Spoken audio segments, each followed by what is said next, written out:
que essa questão dos fundamentalismos, ela precisa ser compreendida a partir de um contexto muito complexo, né, que implica a gente também reconhecer as conquistas, né, o papel do Estado e a reação conservadora, né? Então, vou tentar falar um pouco sobre esses pontos e também um pouco sobre a questão do modelo de desenvolvimento, como essas coisas estão imbricadas. Eu acho que se a gente tomar como referência os últimos 25 anos, né, a gente vai ter um avanço na formalização das pautas e reivindicações das lutas sociais, né?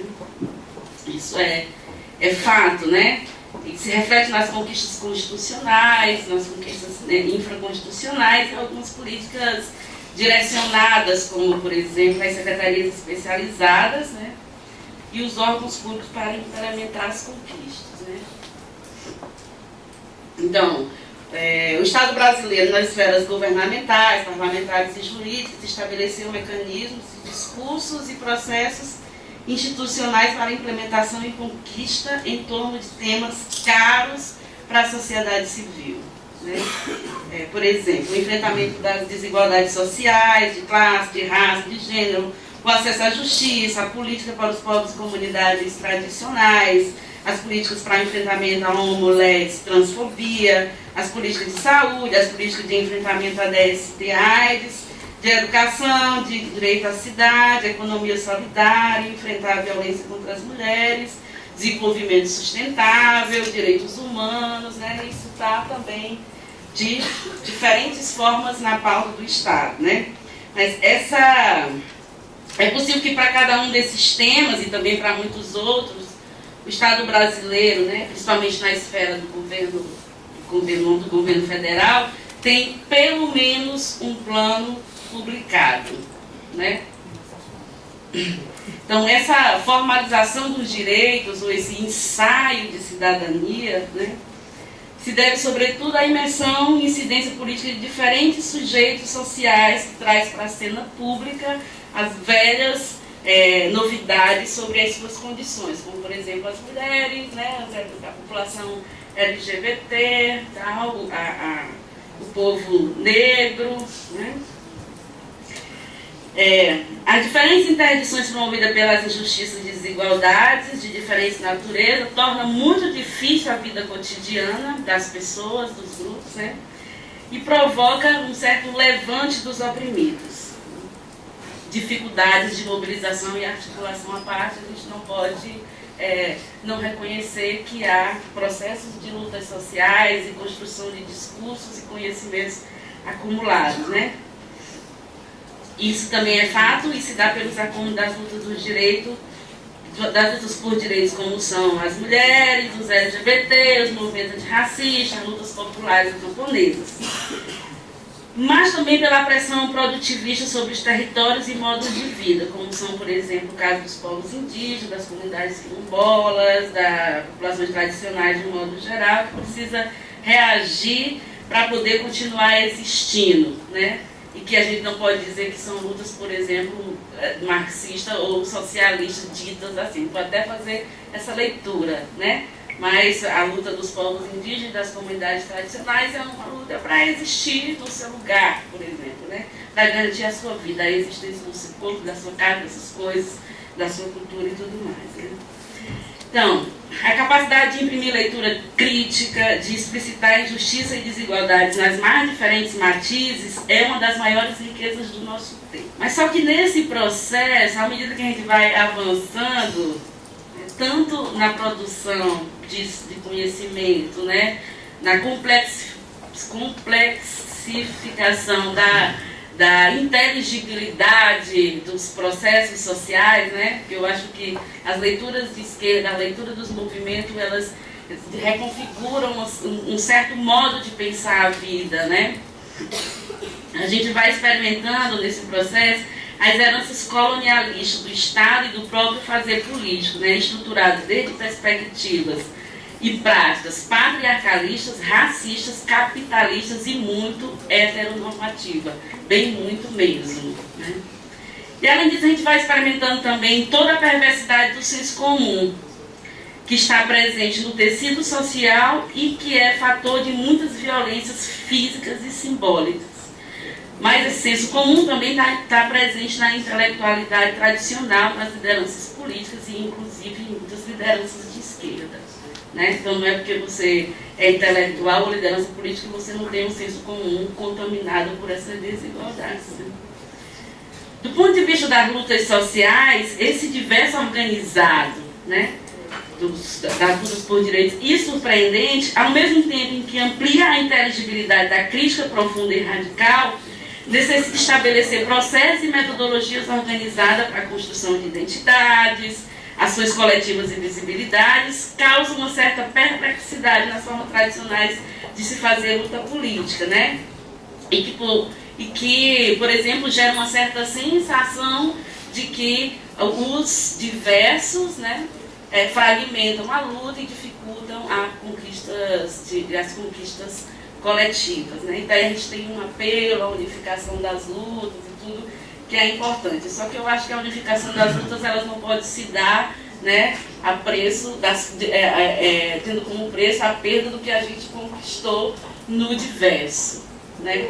Então, uma questão que eu me coloco, por que a gente não unifica na luta, por exemplo, contra o racismo? Né? Daí a gente tem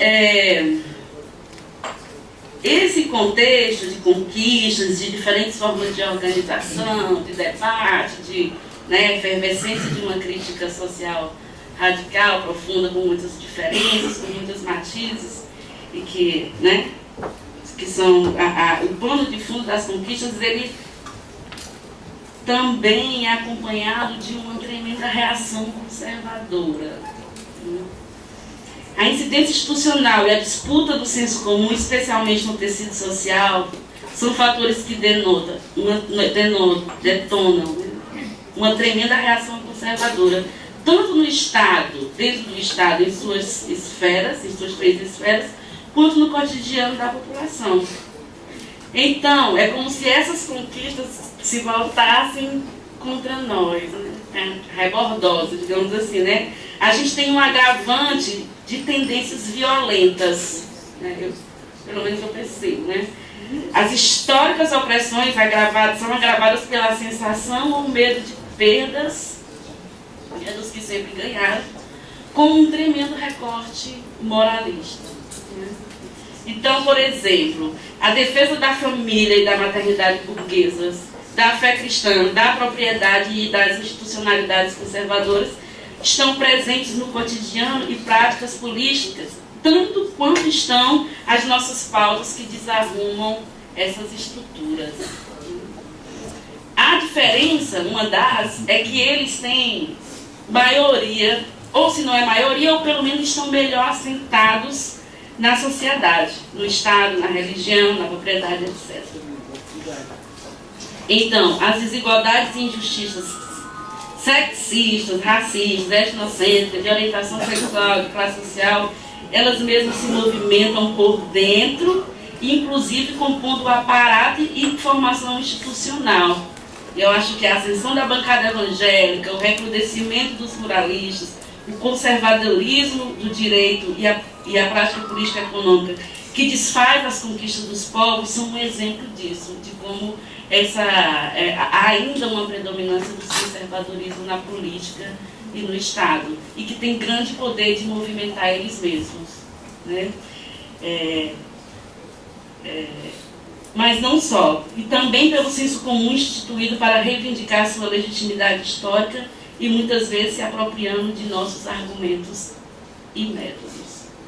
O caso caricato do Marcos Feliciano na Comissão de Direitos Humanos, o direito do nascituro e abuso estupro, né? A proposta de criminalizar a heterofobia, né? Ou a criação desse conceito heterofobia, o Dia do Orgulho Hétero, os protestos organizados dos ruralistas contra os povos indígenas, a marcha pela vida e contra o aborto, a leitura da Lei Maria da Penha como inconstitucional e toda a celeuma contra as cotas, né? Contra as cotas raciais, são acusadas de gerar desigualdade e comprometer a democracia. Né? Então, usa o nosso discurso, o nosso jeito de fazer para se colocar contra a gente. Né?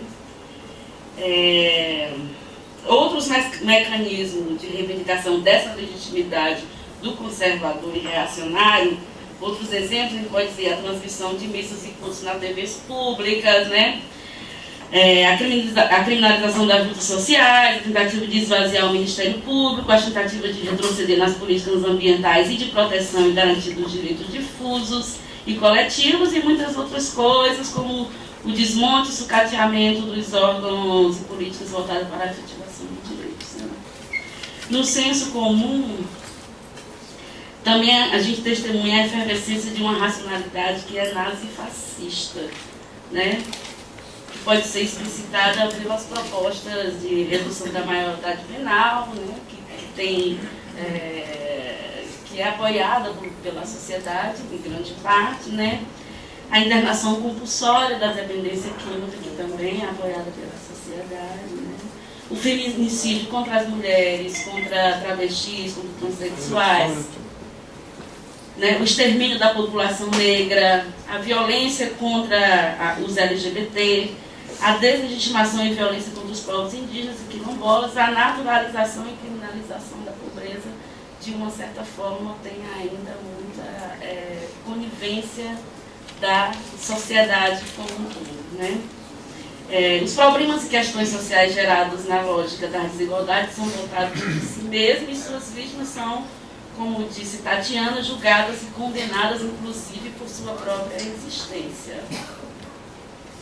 E o Estado? O Estado é seguramente um dos promotores, tanto pela presença quanto pela ausência, né, das desigualdades e das injustiças.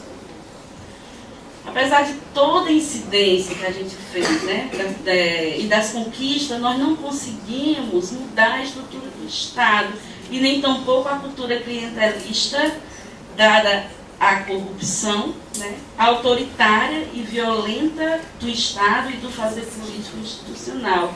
E mesmo a esquerda que chega no poder, tanto para chegar quanto para se manter, necessita entrar nessa lógica, apesar das raras exceções. Né? A forma como a bancada ruralista se apropria do território brasileiro, né? O lobby das corporações e o oportunismo dos fundamentalistas não pode ser visto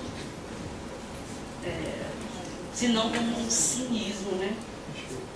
E uma naturalizada falta de vergonha na cara. Eu acho que nisso o povo tem razão, né? A naturalização da falta de vergonha como metodologia para fazer política. Né?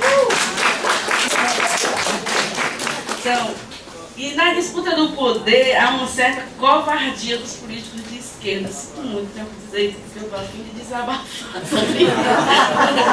Há uma certa covardia dos políticos de esquerda em defender as pautas polêmicas, como a legalização do aborto, o direito LGBT, o avanço nos temas como a legalização e reconfiguração da política de drogas, o avanço nas políticas de enfrentamento à concentração de riquezas, a crítica às políticas de desenvolvimento como um todo, né? Também tenho que dizer isso. O silêncio dos petistas em relação à dizimação dos povos só não é pior do que a tentativa de justificá-las em nome do desenvolvimento. Eu não vou nem falar do comunismo, porque é para não perder tempo aqui, né? Não gastar tempo.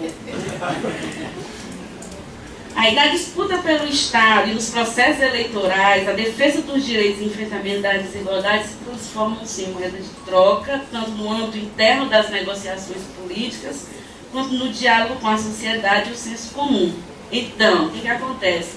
De um lado, você se amarra nos conservadorismos para chegar no poder, e de outro, você se transforma nele para se manter no poder.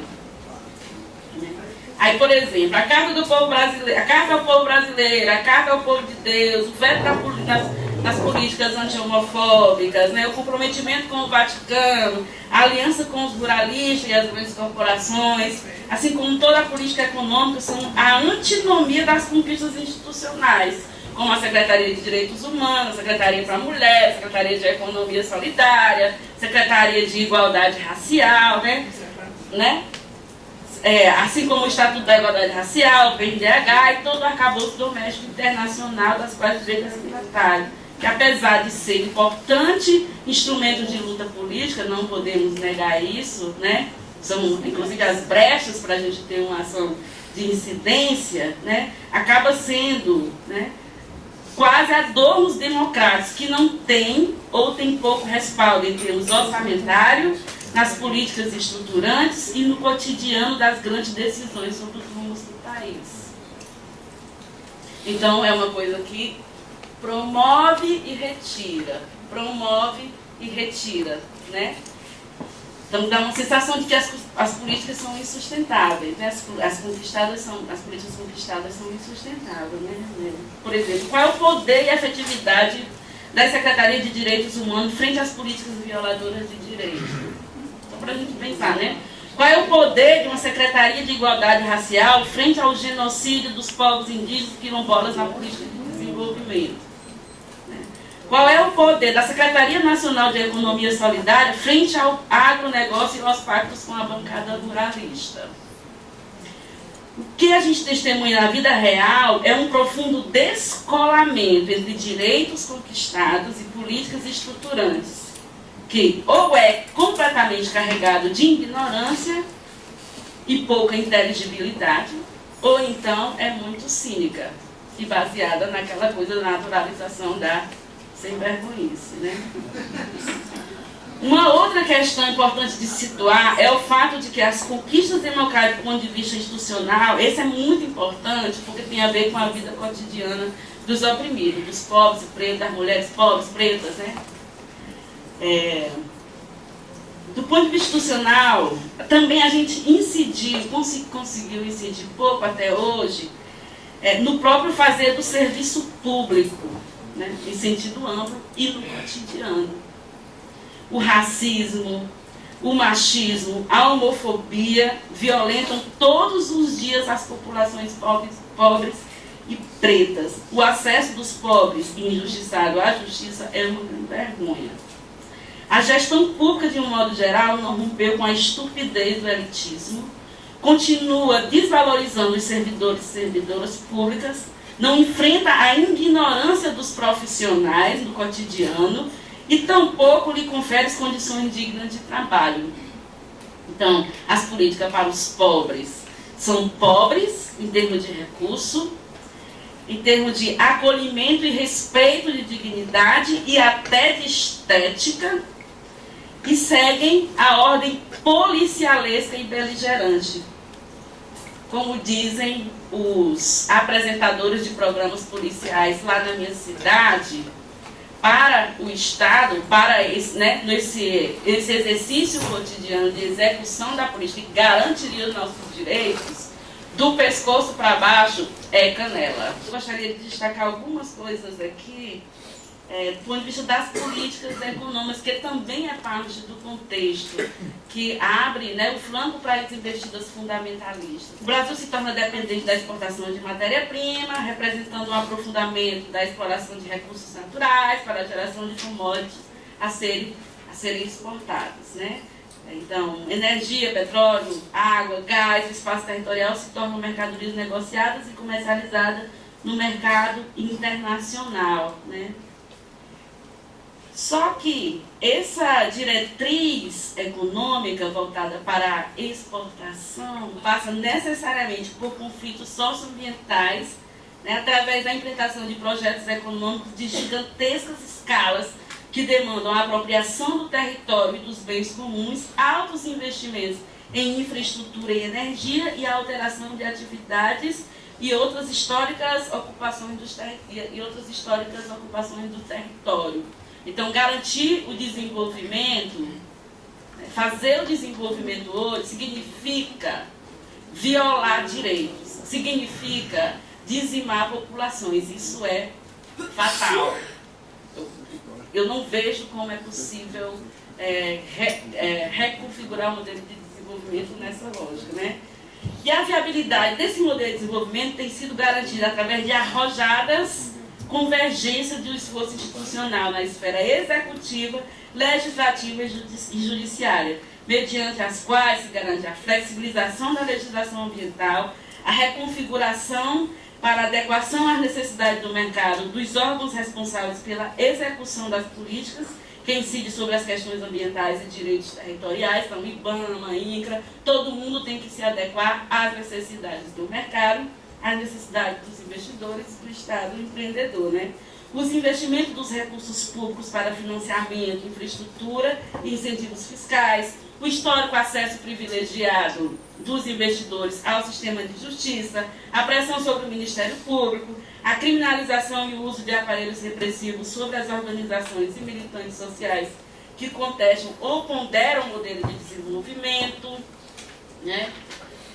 A incidência privilegiada dos agentes de desenvolvimento, Estado e iniciativa privada, no direcionamento das instituições de pesquisas, de estudos e pesquisas públicos e privados, e sobre o senso comum, mediante a propaganda oficial e o notório alinhamento com a mídia de massa, no Brasil controlada por 10 famílias, e com a inegável histórica de aliança com os poderes dominantes e parcialidade no manuseio da informação.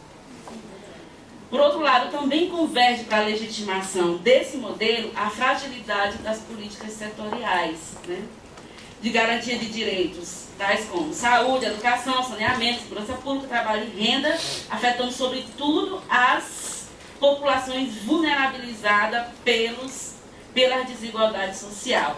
E no Brasil a gente sabe que essas desigualdades são fortemente imbricadas com o racismo, com o sexismo e com outras opressões socioculturais, que não ficam só no pensamento. As opressões de raça e de gênero, elas se revertem em interdições à cidadania e alimentam viciosos ciclos de violência e pobreza. Esses ciclos se retroalimentam cada vez mais pela criminalização da pobreza e predomínio de políticas focalistas de base familistas, né? Oportunistas das habilidades de gênero que as mulheres conseguiram construir em seu papel de servidoras do lar, né? E aumento da dependência em relação às tendências e rumos dos investidores e demandas do mercado. Então, a felicidade das populações depende das oportunidades, das necessidades e demanda do mercado e dos investidores. Onde eles não estão, não tem de desenvolvimento. É atrasado, eles precisam ir, né? Eles são entendidos como redentores cujos interesses são postos no discurso do poder público e da iniciativa privada como um discurso de todo mundo, como uma necessidade, como um interesse da sociedade, né? Então, a gente pode concluir que a viabilidade do modelo de desenvolvimento no Brasil não se dá senão por políticas autoritárias que naturalizam as desigualdades, secundarizam as evidentes zonas de sofrimento, de sacrifício e sofrimento, né, social e ambiental, desfazem as conquistas democráticas e reduzem o interesse público às necessidades do mercado. E não menos importante do que essa constatação é o fato de que, marcado por um caráter selecionador e fundamentado na meritocracia e nos esforços individuais que jamais pode alçar a esfera do bem-estar geral, um dos resultados desse modelo é o aumento de um empecinato racializado no campo e na cidade e alvejado por setores revolucionários, cujo exemplo mais evidente é o extermínio da população jovem negra. Na questão indígena, o remédio oferecido pelo Estado e setores produtivos é o genocídio. Na questão quilombola, a retirada da autonomia identitária. Na questão camponesa, o trabalho escravo, a proletarização, a marginalização e muitas outras coisas, que não cabem aqui nesse papel e nem nesse tempo. Para as comunidades de pesca artesanal e outros tradicionais, o que resta? A resignação frente às suas perdas e, quiçá, a adaptação seletiva e temporária às novas atividades que precisam usar seus territórios. O BNDES diz que se tiver problema, se os pescadores precisarem ser retirados das suas áreas, ele garante o crédito para os pescadores e as pescadoras fazerem outras coisas. Para mulheres negras e indígenas, o mercado e a exploração sexual. Então, são esses os sacrifícios e são esses os sacrificados, né? Então, nesse contexto de tantas perdas, de tantas ausências, de tanta desigualdade e injustiça, né, é preciso ter Deus. Preciso entender. O SUS oferece mais cura, a Igreja Universal oferece mais cura do que o SUS. E alívio para a alma, né? Então, é preciso ver Deus em casa, no bairro, na comunidade e também na política. E aí que ganham os fundamentalistas, né, com suas visões rasteiras do mundo e suas práticas oportunistas. E o povo de Deus vota em seus representantes, quem eles indicam. Né? As notícias de jornais e revistas, né? Eu fiz uma pesquisa rápida, nos informa que se fosse um partido político, a bancada evangélica na Câmara seria o terceiro em tamanho e poder. Só perde para o PMDB e para o PT. Né? Então, desde 2009, nenhum presidente foi eleito sem o apoio dos evangélicos. O objetivo da bancada evangélica, mas não só evangélica, também aliada com setores católicos na política, né? Requer imediatamente, frente às conquistas dos direitos humanos, restabelecer a ordem do contrato sexual, patriarcal e misógino. É esse o esforço, né? Atacando e violentando as mulheres, a população LGBT, demonizando a diversidade cultural e o direito de crença e culto.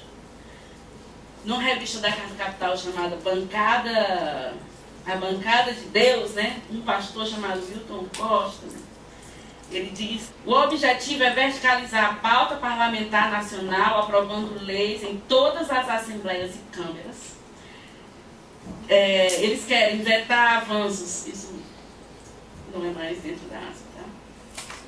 Eles querem vetar avanços na pauta do aborto, drogas e de enfrentamento à homofobia. Então, as feministas e a população LGBT são os inimigos de Deus. Nós somos os inimigos de Deus. E as inimigas de Deus, principalmente, né? Então, outro pastor nos avisa que a ideia é subsidiar os vereadores com fundamentos legais para que ajam de forma local. Pois quando barramos as propostas deles que eles querem dizer somos nós, feministas e LGBT no Congresso, nós muito espertamente, né, tentamos implementar nas cidades e estado. E aí a gente cria jurisprudência. E eles não vão permitir isso. Acontece então um processo, como diz também na minha cidade, no meu estado, um processo de avacalhação da política, né? Um espaço fundamental, né, de organização da vida, de decisão, de garantia da democracia e tal, torna-se um espaço completamente avacalhado. Né? Aí, por exemplo, disso, né, que se reflete em alguns projetos que, para mim, revelam todas as perversões sexuais, inclusive, dessas autoridades. Né?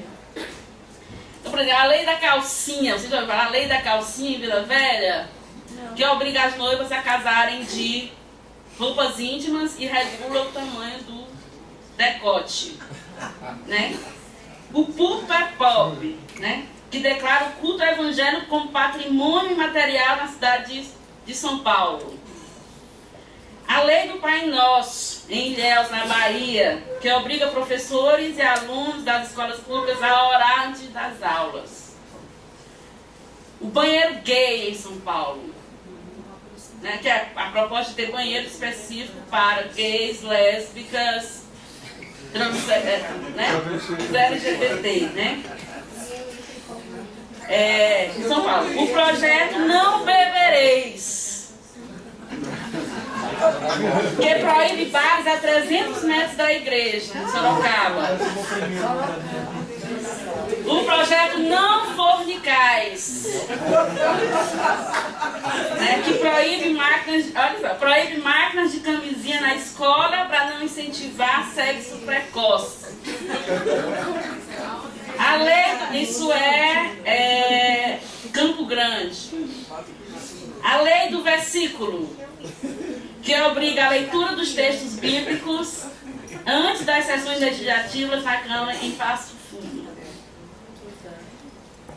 Moeda Divina, no Congresso. Quem pede, né, que impede a retirada daquela expressão, Deus seja louvado da nota de real. Né? E o dia do macho, né, ou o dia do orgulho hétero, que institui em São Paulo. Então, esses pervertidos, oportunistas, ainda se defendem dizendo, se colocando como os profetas perseguidos do mundo. Né? Olha só o que disse um pastor chamado Henrique Afonso do PV do Acre, né? No caso lá, quando estava mais forte aquela briga nossa com o Feliciano. O Senhor disse que aqueles que querem viver piedosamente serão perseguidos.